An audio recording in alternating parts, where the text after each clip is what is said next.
You guys ever commit to something and partway through you start having regrets, but now you're partway through it and you can't not finish it because you've committed? Anyway, unrelated, I got all achievements in CUPHEAD.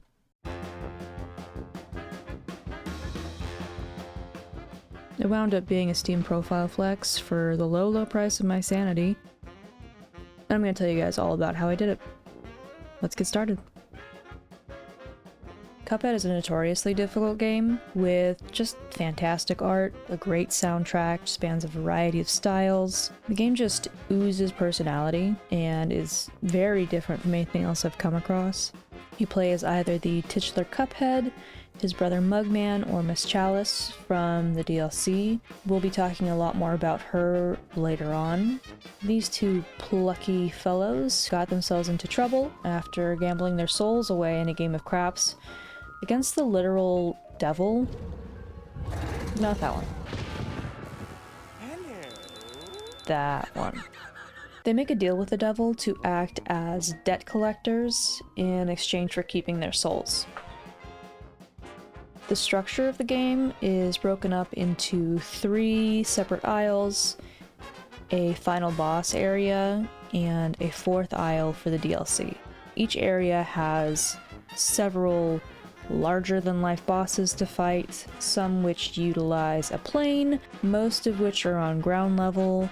In addition to the bosses, each aisle has run-and-gun levels. These sort of mini-courses where you run and gun, unless you don't. This is foreshadowing. I'm foreshadowing right now.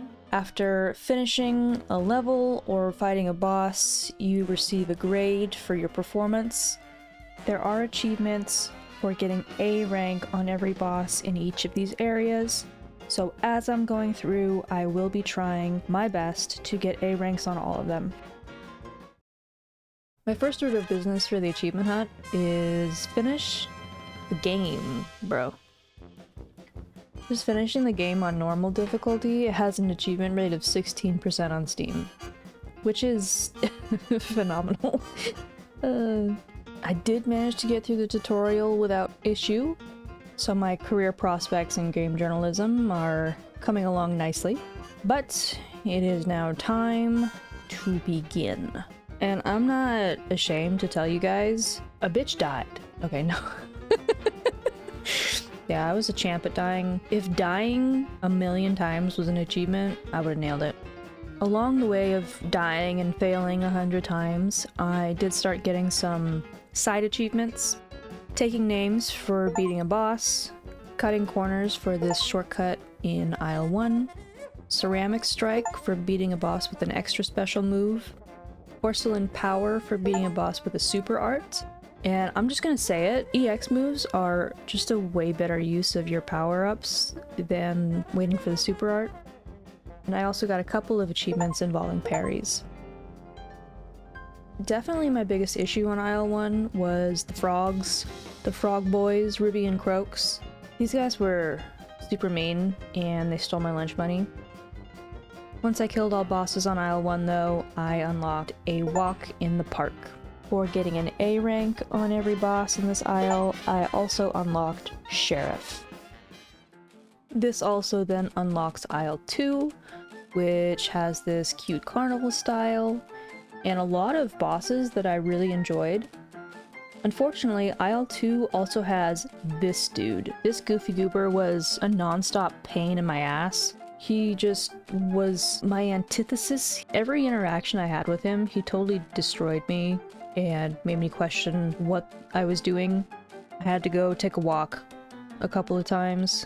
I hate him, but I did unlock a day at the fair for killing all bosses on aisle 2. And for A ranking every boss, I unlocked boss. For A ranking every boss, I unlocked boss. Okay. Aisle 3 was definitely my favorite section. I liked Captain Brineybeard the best, but there are a lot of good bosses on this aisle. And then you have these two guys duking it out about the background music, and whichever one you interact with will change the style of the aisle's overworld music. They're super cute.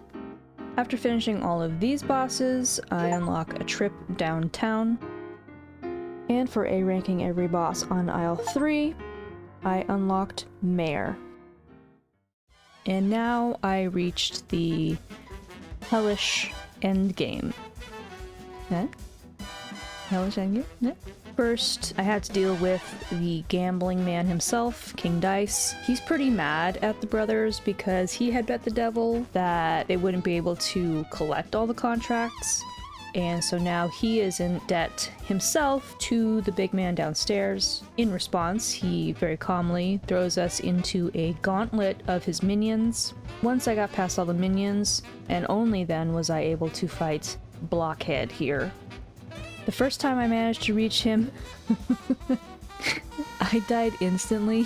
What a loser. God, just parry the cards, bro. Eventually I did beat him, earning Casino Night. There is an achievement for beating King Dice without taking any damage, but I made the conscious decision to worry about that later. This fight is long, like really long, and super low vibrational, bro, and I just didn't need that negativity in my life at that moment. Plus, I had a date with the devil. There are two endings to the story, a good and a bad ending, each which has its own achievements. Swing You Center and Selling Out. Thankfully, all you have to do in order to get whichever ending you didn't choose is just go back in and choose the other option. I went with the bad ending first, just to get the achievement pop out of the way, and was faced with this, which was creepy. I then went right back in to get the good ending. This ending requires fighting and beating the devil, and this took many attempts, and when I did finally beat him, it was with 1 HP left. But I did unlock Souls Saved for beating the game on normal difficulty. And for A ranking both King Dice and the devil, I unlocked King.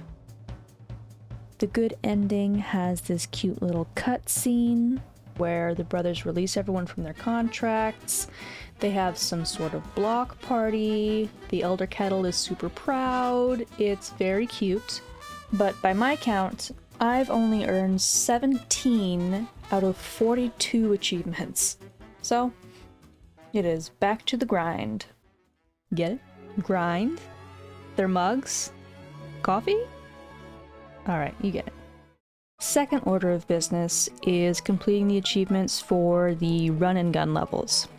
There are several achievements specifically related to these levels, as well as the coins you collect in them. Perfect Run for completing a level without getting hit. I then got Coffers Full for getting every coin in each level. I figured once I had those coins, I would take a slight detour to earn High Roller for getting every coin in the game. Most of the remaining coins come from the NPCs around the islands. There are some that will just give the coins to you, but others will require a quest of some sort.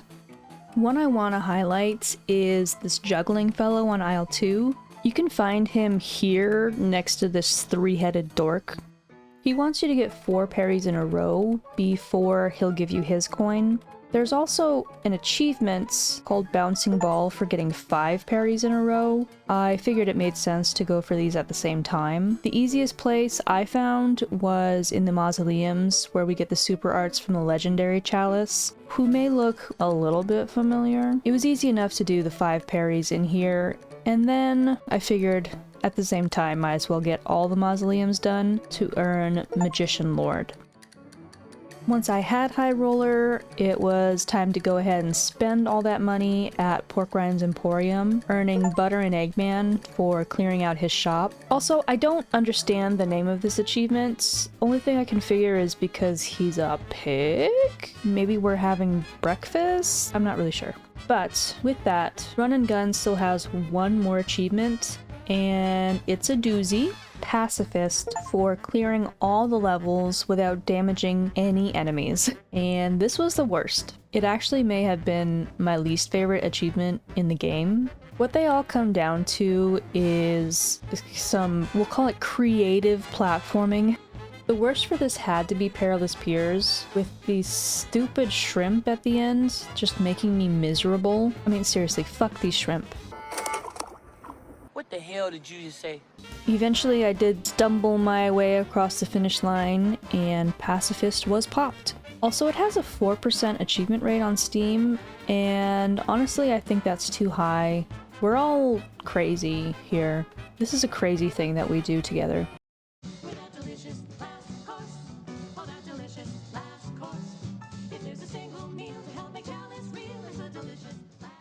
The DLC has 14 achievements of its own, along with a whole separate story. The story is centered around Miss Chalice, who was of course the legendary Chalice in the base game. She's dead, but the brothers are trying to make that a temporary condition by aligning with this objectively evil-looking salt shaker called Chef Saltbaker. He says that he needs 5 special ingredients to bake the Wonder Tart, a dessert which somehow is going to make Miss Chalice corporeal again. And we're not asking any questions about this, I guess. Naturally, these special ingredients are held by bosses on Isle 4, and they are not going to give them up voluntarily. So it is time to set out to collect these items through force. Miss Chalice is playable through an item called the Astral Cookie. She does have a different moveset from the boys. Her parry is on the dash, she has a double jump, a roll with invincibility frames, plus she has 1 extra health. And you may say, wow, she sounds super overpowered. She must make the DLC such a breeze. And my response to that is, no, I don't think so. I found the bosses in the DLC a lot more difficult. They each have piles of these fuck-off little minions that they throw at you, and it sucks. I mean, look at the screen right now. This was like purgatory. Some 7th circle of hell. I don't know what I've done to deserve this. Dante's Inferno situation. First thing I did in the DLC was talk to this newsy boy, and he gives us coins on sight. Right next to him, conveniently, is Pork Rind's Emporium. The DLC does have all new weapons and equipment, and I, right away, purchased the best weapon for normies, Crackshot. It auto-targets whatever enemy is closest, and I think it's neat.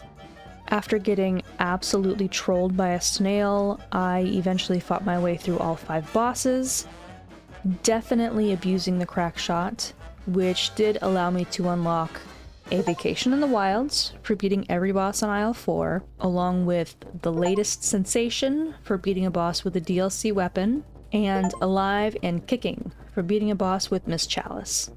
Our little mug crew take the ingredients back to Chef Saltbaker, and oh no!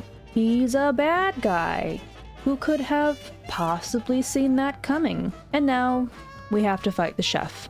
It's so apropos that he's a salt shaker, cause he made me salty as hell, bro. He pissed me off so bad. I was pressed, bro. I really was. When I get mad, I have to get vertical, like just stand and take a walk, and this dude had me doing laps. Once I did manage to beat the Salt Man, I unlocked compliments to the chef, and get to see this newspaper comic reel of Saltbaker paying for his crimes through community service. What a guy. For A-ranking every boss in the DLC aisle, I unlocked Ranger. While doing that, I also unlocked Decadent for beating 10 bosses with Miss Chalice, and the Golden Touch for beating a boss with one of Miss Chalice's super arts. And now it's time to do it all over again, but harder. That's right, folks, I had to fight all the bosses from the main game all over again on Expert. You know what that means. No!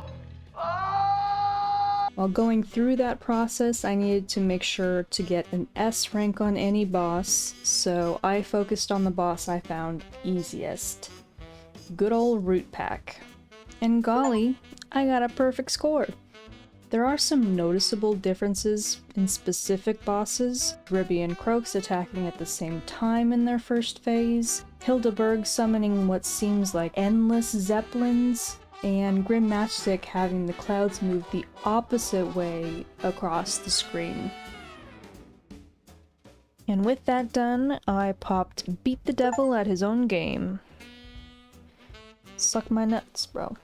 All I have left is to clean up miscellaneous trophies for the base game and DLC, and then it is fini.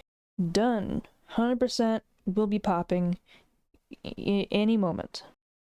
I've been drinking wine the whole time I've been recording this, so I am mom drunk right now. I decided you are all getting the cleanup achievements in a montage. Wow.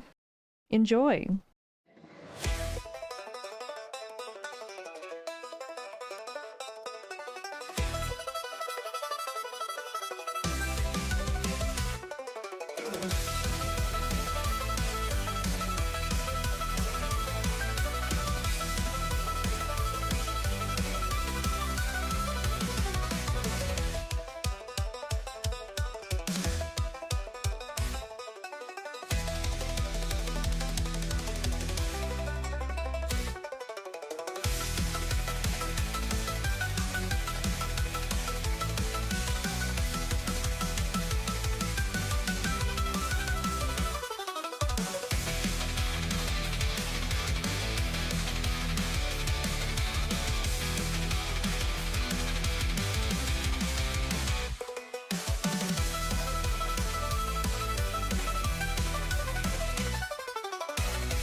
I have officially unlocked all achievements in Cuphead, and it immediately received a place of honor on the Steam profile.